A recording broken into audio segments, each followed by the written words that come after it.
Hello friends, कैसे हैं आप लोग। मैं फिर आ गया हूं आपके सामने एक और टॉपिक को लेकर के। जैसा कि हम लोग पिछले वीडियो में बर्नौली थ्योरम को पढ़े थे। जिन्होंने अगर वो पिछला वीडियो नहीं देखा है तो भैया मैंने प्लेलिस्ट में सीक्वेंस वाइज सब डाल कर रखा है, आपको कोई दिक्कत नहीं होगी। आप वहां पर जा करके उस वीडियो को देख सकते हो। तो पिछले वीडियो में हम लोगों ने बर्नौली थ्योरम और उसके जो एप्लीकेशन थे, जो हम लोग ज़्यादा एग्जाम में पूछे आते हैं, वो हम लोग डिस्कस किए थे। आज की इस वीडियो में हम लोग वेंचुरीमीटर के ही एप्लीकेशन पढ़ेंगे। दो एप्लीकेशन पढ़ेंगे, बहुत इंपॉर्टेंट है। ठीक है, तो चलते हैं सीधे आज के इस वीडियो पर। जो हम लोग आज हम पहला जो एप्लीकेशन पढ़ेंगे वो है टॉरिस-शेलिस थ्योरम। टॉरिस-शेलिस थ्योरम, ठीक है। अब ये थ्योरम होती क्या है, इसको कैसे प्रूफ करेंगे, ये हम लोगों को देखना है। ठीक है, देखो तो सबसे पहले हम क्या करते हैं, कंटेनर बना लेते हैं। ये हम लोगों ने बना लिया एक कंटेनर, ठीक है। अभी क्लोज्ड कंटेनर है, इसमें क्या भरा हुआ भैया, लिक्विड भरा हुआ है, ठीक है। ये हमने पानी, इसमें लिक्विड भर दिया, ठीक है। ये हो गया हमारा लिक्विड, ठीक है। अब हमको क्या करना है, कहीं पर यहां पर छोटा सा होल बनाना है, एक छोटा सा नैरो होल बनाना है, जहां से वाटर हमारा क्या होगा, बाहर की ओर निकलेगा। सिंपल सी बात है। अगर हम इसको बेस मान लें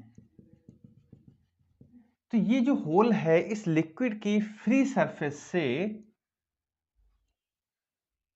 h हाइट पर है, ठीक है। मतलब कि जो होल हमने बनाया है वो लिक्विड की फ्री सरफेस से h डेप्थ नीचे है, ठीक है।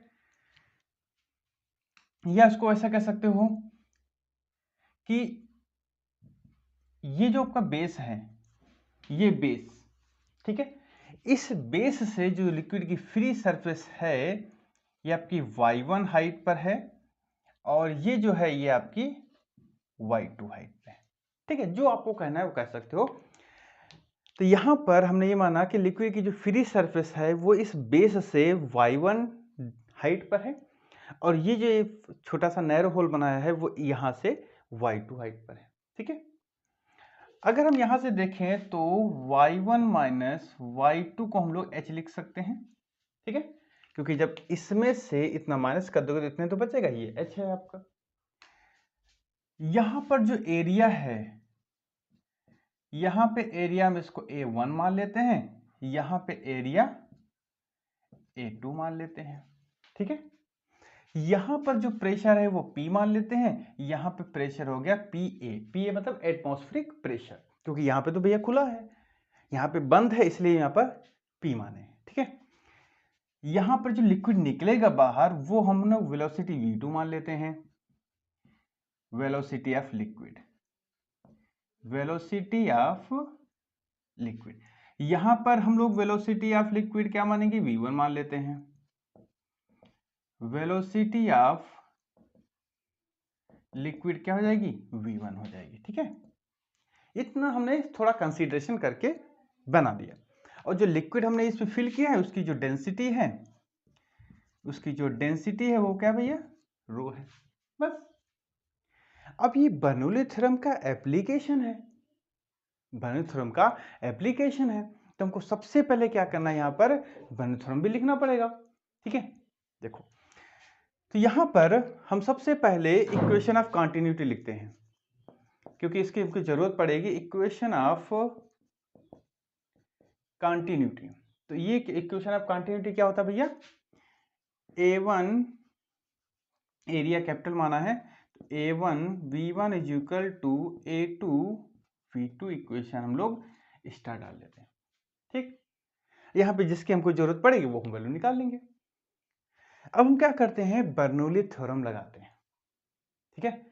बर्नौली थ्योरम लोग लगाते हैं, कहां पे लगाएंगे, यहीं पे लगाएंगे ना बर्नौली थ्योरम। तो यहां लिख देंगे यूजिंग बर्नौली थ्योरम।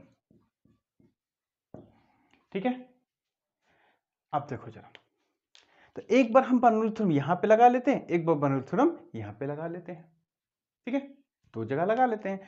तो यहां पर इसको हम फर्स्ट मान लेते हैं, इसको सेकंड मान लेते हैं। ठीक है, तो बर्नौली थ्योरम फर्स्ट एंड पे क्या होगा, P यहां लिख देंगे at first end, at first end, first, और क्या हो जाएगा फर्स्ट एंड पे P plus half rho V1 square plus rho G, H कितना है Y1। ठीक है, हो गया। एट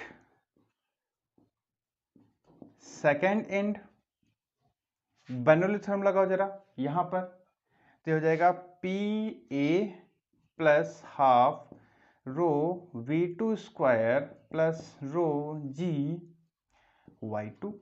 ठीक है, इसको इक्वेशन फर्स्ट, सॉरी ये कांस्टेंट, ये भी भैया कांस्टेंट के बराबर, ये इक्वेशन सेकंड, ये इक्वेशन फर्स्ट। ठीक है, अब यहां पर हमको क्या करना है, देखिए ये दोनों कांस्टेंट के बराबर है, तो LHS जब RHS बराबर है तो LHS बराबर होगा। तो यहां पर from equation first and second, तो हो जाएगा P plus half rho V1 square plus rho G Y1 is equal to PA plus half rho V2 square plus rho G Y2। ठीक है, अब देखो जरा यहां पर एरिया बहुत ज्यादा, तो इक्वेशन ऑफ कंटिन्यूटी के अकॉर्डिंग क्या होगा, एरिया ज्यादा होगा तो वेलोसिटी कम हो जाती है। दोनों को कंपेयर करें तो यहां पर जो A1 है वो very very greater than A2 है। ठीक है, तो अब यहां पर क्या होगा, V1 is very very less than V2। तो यहां पर क्या होगा कि ये कंडीशन होने की वजह से हम ये मान के चलेंगे जो V1 है यहां पे जो लिक्विड की वेलोसिटी है वो 0 है। ठीक है, तो यहां लिख देंगे as A1 is very very greater than A2, hence V1 is very very less than V2, then we take V1 approximate 0। ठीक है, ये वैल्यू यहां पर हम पुट कर देंगे, तो P plus rho G Y1 is equal to PA plus half rho V2 square plus rho G Y2। ठीक है, हमको निकालना क्या, यहां से निकलने वाले लिक्विड की स्पीड निकालनी है।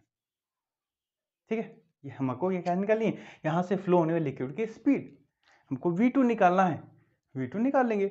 अब V2 को इधर रखो, बाकी सब इधर भेज दो, तो 1/2 rho V2 square is equal to P minus PA plus rho G Y1 minus Y2। ठीक है, Y1 और Y2 क्या होता है, H, तो ये हो जाएगा आपका 1/2 rho V2 square is equal to rho GH plus P minus PA। ठीक है, V2 square is equal to ये हो जाएगा आपका 2GH plus P minus PA upon 2 यहां पर भी रहेगा और रो यहां पे हो जाएगा। ठीक है, तो V2 इक्वल टू क्या हो जाएगा, under root 2GH plus 2P minus PA upon रो।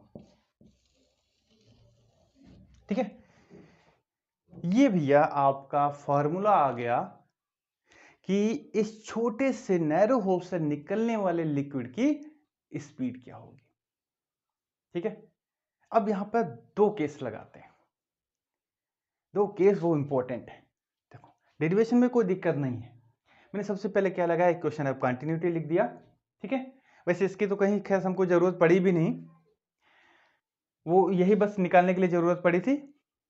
बर्नौली थ्योरम एक बार हमने यहाँ पे बर्नौली थ्योरम लगा दिया, एक बार यहाँ पे बर्नौली थ्योरम लगा दिया। ठीक है, ये आपके सामने है। अब ये दोनों कांस्टेंट के बराबर है, जो आरएचएस बराबर है तो एलएचएस बराबर होगा, तुरंत बराबर कर दिया। ठीक है, तुरंत फिर आपके सामने डेरिवेशन आ गया।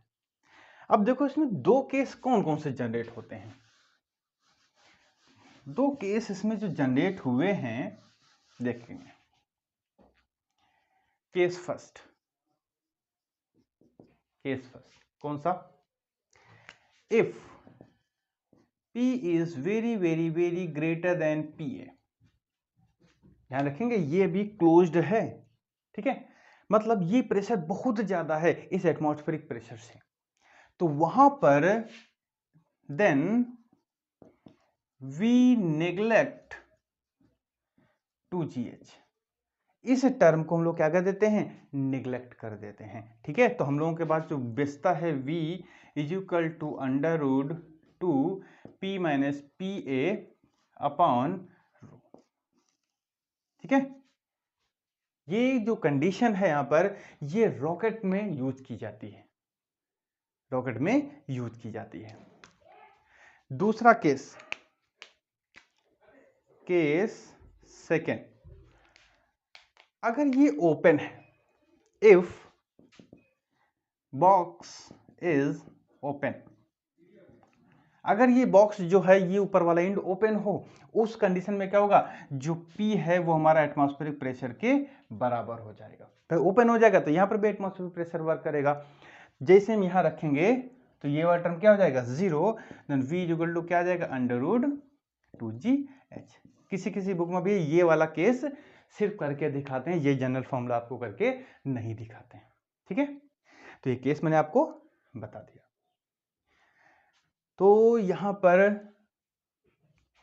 ये कहता क्या है, ये कहता है कि अगर हम यहां से किसी भी बॉडी को छोड़ दें तो कुछ वेलोसिटी से आएगा, वो जितनी वेलोसिटी से आएगा, यहां पर आते आते जितनी वेलोसिटी उसकी यहां पे हो जाएगी, उतनी ही वेलोसिटी से वो लिक्विड यहां से बाहर निकलेगा।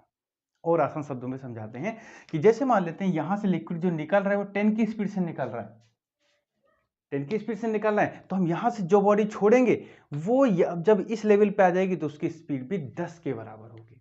यही टॉरिसोली थ्योरम बोलती है, और इसी को टॉरिसोली थ्योरम भी बोलते हैं। ठीक है, कि इस नैरो होल से निकलने वाले लिक्विड की वेलोसिटी फ्री सरफेस से छोड़े गए एक किसी बॉडी की स्पीड जब इस लेवल पे पहुंचता है, दोनों सेम वेलोसिटी एक्वायर करते हैं। तो ये जो थ्योरम है वो कहलाती है टॉरिसोली थ्योरम, जिसका जनरल फॉर्मूला हो गया, ये दोनों मैंने केस यहां पर एक्सप्लेन कर दिए। ठीक है, तो ये इंपॉर्टेंट है टॉरिसोली थ्योरम, और ये सेकेंड केस ज्यादातर ही पूछा जाता है। ठीक है, अब हम लोग थोड़ा सा और आगे बढ़ते हैं। वेंचुरी मीटर, ये भी बर्नौली थ्योरम का ही एप्लीकेशन है। वेंचुरी मीटर नाम से लग रहा होगा भाई ये बहुत कठिन होगा, नहीं, इजी है। हेडिंग डाल लेते हैं वेंचुरी मीटर, वेंचुरी मीटर। ठीक है, इसको भी हम वेरी इंपॉर्टेंट टिक कर दे रहे हैं। अब ये होता क्या है, सबसे पहले यही जान लेना। वेंचुरी मीटर होता है rate of flow of liquid through pipe, through pipe. Venturi meter बताता है, tells us about rate of flow of liquid through pipe. ठीक है, क्लियर हो गया। तो वेंचुरी मीटर एक ऐसा इंस्ट्रूमेंट होता है जो हमको rate of flow of liquid through pipe के बारे में बताता है। ठीक है, इसीलिए इसको कभी कभी हम लोग वेंचुरी ट्यूब भी बोलते हो, वेंचुरी ट्यूब भी बोलते हो। ठीक है, इसको हम लोग कभी कभी फ्लो मीटर भी बोल देते हैं, फ्लो मीटर भी बोल देते हैं। इसका शेप कैसा होता है, कैसा बना होता है, ये देख लेते हैं, बना लेते हैं। डेरिवेशन बहुत आसान है, देखो। और कभी कभी क्वेश्चन भैया इसके फिगर से ही आ जाते हैं। अब इसको फिगर को भी हम आपको एक्सप्लेन करेंगे अच्छे से।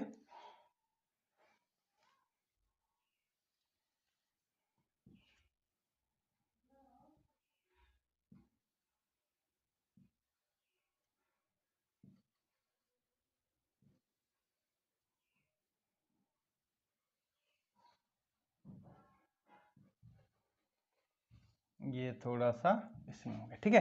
कि इस तरीके से ट्यूब होती है वेंचुरीमीटर की। अब यहां पर क्या होता है, पानी को फ्लो करा देते हैं। ये हो गया, इसमें से पानी फ्लो होता है, ठीक है।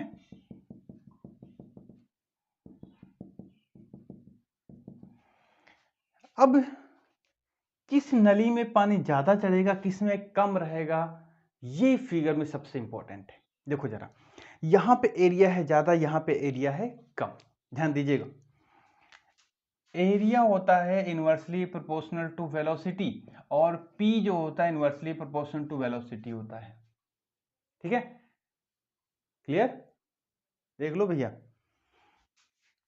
तो इसका मतलब क्या हुआ, क्योंकि देखो मैंने आपको इक्वेशन ऑफ कंटिन्यूटी लिखी हुई है, तो यहाँ पे A डायरेक्टली या इनवर्सली प्रोपोर्शनल टू वेलोसिटी और P is inversely proportional to velocity, ठीक है। अब यहाँ पे क्या हुआ कि यहाँ पे है एरिया ज्यादा, ठीक है। एरिया ज्यादा है तो वेलोसिटी लिक्विड की यहाँ पे कम हो जाएगी। जब वेलोसिटी कम है तो प्रेशर वहां पे ज्यादा हो जाएगा, इसलिए इसमें पानी जो है वो ज्यादा चढ़ेगा, ठीक है। क्लियर, यहां पे बात करते हैं। यहां पे एरिया है कम, एरिया कम होगा तो वेलोसिटी ज्यादा होगा, वेलोसिटी ज्यादा होगा तो प्रेशर कम हो जाएगा, मतलब यहां पर जो प्रेशर है वो कम होगा, और यहां पे लिक्विड में इस नली में पानी कम चढ़ेगा। कभी कभी क्वेश्चन ऐसे दे देते हैं कि 4 फिगर दे देगा, किसी में दोनों लेवल बराबर कर देगा, किसी में ये वाला ऊपर ये वाला नीचे, इसी में ऊपर इसके नीचे, तो ऐसे क्वेश्चन पूछ लेता है, बताओ भैया कौन सा फिगर सही है, ठीक है। ध्यान देना है, जो मैंने अभी लॉजिक बताया उस तरीके से उसको सॉल्व करना है। यहां पर हम एक छोटा सा क्रॉस सेक्शन एरिया बना लेते हैं, एक यहां पर बना लेते हैं, ठीक है। यहां पर जो एरिया है वो A1 है, वेलोसिटी V1 है, और प्रेशर को हम लोग P1 मान लेते हैं, ठीक है। और डेंसिटी लिक्विड तो भैया रो ही है, क्योंकि लिक्विड तो एक जैसा ही है। यहां पर वेलोसिटी V2, प्रेशर P2, और एरिया A2, ठीक है। और ये जो रखी हॉरिजेंटल ट्यूब है, ये जो ट्यूब है भैया वो हॉरिजेंटल है, ठीक है। यहां पर इन दोनों में जो हाइट का डिफरेंस है वो h है, इन दोनों में जो हाइट का डिफरेंस है वो h है, ठीक है। या कह सकते हो इसमें h1 इसमें h2, तो h1 माइनस h2 करेंगे तो h आ जाएगा, ठीक है। तो इसको हम लिख देते हैं, ये h1 हाइट है, और ये हाइट कितनी हो गई इसमें h2 हो गई, तो h1 माइनस h2 किसके बराबर कर देंगे, h के बराबर कर देंगे, ठीक। तो सबसे पहले हम इक्वेशन ऑफ कंटिन्यूटी लिख लेते हैं। इक्वेशन ऑफ कंटिन्यूटी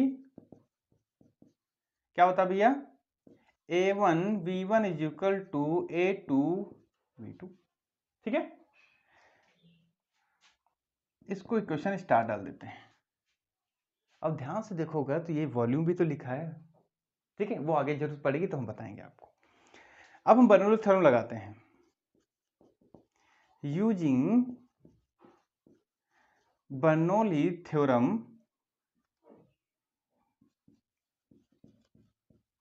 ठीक है।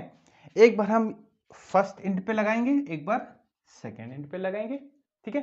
दोनों इंड पे लगाते हैं, और दोनों ये आपका हॉरिजेंटल में रखी हुई है, तो एच वाला टर्म क्या हो जाएगा, दोनों में 0 हो जाएगा, ठीक है। देखो, तो सबसे पहले बर्नौली थ्योरम लिख लेते हैं। P प्लस हाफ रो V स्क्वायर, ठीक है, प्लस रो जी एच। अब ये हॉरिजेंटल पे रखी हुई है, इसलिए हाइट वाला टर्म मतलब ही नहीं है, तो यहां पे जो h वाला टर्म है वो हट जाएगा, ठीक है। यानी कि ये जो इक्वेशन हमने लिखी है वो फर्स्ट इंड पे लिखी है, और P प्लस हाफ रो V स्क्वायर, ये 1 लिख दो, ये 2 लिख दो। ये किसके लिए था? सेकेंड इंड के लिए था। ठीक है, क्लियर। और अगर आप कंफ्यूज हो रहे हो तो ये H1 ना लिखो, कोई दिक्कत नहीं है, लिख दिया तो भी कोई दिक्कत नहीं है, वो मैंने आपको यहां पर H करके बता दिया। ठीक है, अब देखो जरा, तो यहां पर P1 minus P2 is equal to 1/2 rho V2 minus, ठीक है, हमने प्रेशर को अलग कर लिया, बाकी को अलग कर लेंगे। यहां से V1 कॉमन ले लो, 1/2 रो V1 स्क्वायर कॉमन हो जाएगा, तो ये क्या हो जाएगा? V2 square upon V1 square minus 1। ठीक है, क्लियर। देखो यहां से हम इसको ऐसे भी तो लिख सकते हैं, A1 upon A2 equal to V2 upon V1। ठीक है, सीधे सीधे यहां पुट कर दो, क्या A1 अपान A2, तो हो जाएगा 1/2 रो V1 स्क्वायर, तो हो जाएगा A1 square upon A2 square minus 1। ठीक है, P1 minus P2, P equal to हम लोगों ने क्या पढ़ा था? रो जी एच। ठीक है, तो P1 इस केस में रखेंगे तो रो जी H1 होगा। देखो जरा, अगर हम इस केस में रखें तो रो जी H1 होगा, और इस केस सेकेंड इंड पे हो जाएगा माइनस रो जी H2, क्योंकि ये हाइट H2 है। ठीक है, क्योंकि यहां प्रेशर P2 है, रो जी कॉमन हो जाएगा, बचेगा कि H1 minus H2, H1 minus H2 क्या बचा हुआ? H बना हुआ है। ठीक है, 1/2 रो V1 स्क्वायर, ये हो जाएगा A1 square minus A2 square upon A2 square. ठीक है, रो से रो कैंसिल आउट, V1 निकाल लो, क्योंकि हमको rate of flow of liquid निकालना है, तो हो जाएगा V1 square is equal to 2GH A2 square upon A1 square minus A2 square. ठीक है, अंडर रूट लगा दो, V1 is equal to A2 under root 2GH upon A1 square minus A2 square. ठीक है, अगर हम इसको देखिए, यहां पर लिक्विड की वेलोसिटी हमने निकाल ली, अगर यहां के एरिया से इसको हम मल्टीप्लाई कर दें तो rate of flow of velocity, rate of flow of liquid per second निकल आएगा। तो यहां पर flow of liquid per second, volume of flow of liquid per second, तो इसको हम क्या ले सकते हैं? Capital V। तो हो जाएगा A1 V1, ये हो जाएगा A1 A2 under root 2GH upon A1 square minus A2 square. ठीक है, हमने किया क्या? देखो भैया, थोड़ा समझ लीजिए, हमको यहां पर वेलोसिटी पता हो गई, अगर हम इसको A1 से मल्टीप्लाई करते हैं इस इक्वेशन को, तो इधर क्या आ जाएगा? A1 V1। तो इसका मतलब क्या हुआ? इस एंड पे कितना लिक्विड एंट्री कर रहा है, तो volume of flow of liquid per second हमको पता हो जाएगा, क्योंकि A1 V1 क्या होता है? एक सेकेंड में फ्लो वन लिक्विड का वॉल्यूम, तुरंत V लिख दिया। ठीक है, यही होता है भैया, आपको जो निकालना है V equal to A1 A2 under root 2GH upon A1 square minus A2 square. ठीक है, rate of flow of liquid per second, यही तो वेंचुरीमीटर बताता है। ठीक है, यही वेंचुरीमीटर हो गया भैया, और छोटा सा इजी सा डेरिवेशन हो गया। ठीक, तो ये इसी के साथ भी आपको जो बर्नौली थ्योरम था वो कंप्लीट यहां पर फिनिश होता है। तो जिन्होंने भैया अभी तक, देखिए ऐसे ही वीडियो आपको मिलेंगे और इससे अच्छे तरीके से इजी लैंग्वेज में आपको देंगे, लेकिन बस आपके से एक रिक्वेस्ट है कि जल्दी जल्दी चैनल को सब्सक्राइब कर दीजिए और शेयर कर दीजिए, जिससे और भी लोग जुड़ सकें। ठीक है, तो ये हो गया वेंचुरीमीटर और टॉरिसेलो थ्योरम। भैया ये बर्नौली थ्योरम में आपके ये दोनों बहुत पूछे जाते हैं, इसमें से वेंचुरी मीटर बहुत ज़्यादा पूछा जाता है। तो ये बर्नौली थ्योरम आपका कंप्लीट होता है। नेक्स्ट में हम लोग सरफेस टेंशन, सरफेस एनर्जी दोनों में क्या रिलेशन है, एक्सेस प्रेशर, कैपिलैरिटी, बहुत चीज़ें पढ़ने वाले हैं। बस आप लोग साथ में बने रहिए और चैनल को सब्सक्राइब लाइक करते रहिए धड़ाधड़। मैं गारंटी है अगर आप मेरे साथ कंटिन्यू जुड़े रहे तो फिजिक्स में डाउट इतना सा भी नहीं छूटेगा। ठीक है, और जहां पर भी अगर आपको डाउट रहता है तुरंत कमेंट में करके आप अपना डाउट क्लियर कर सकते हो। ठीक, तो इसी साथ ही भैया मिलते हैं नेक्स्ट वीडियो में, तब तक के लिए take care and bye bye.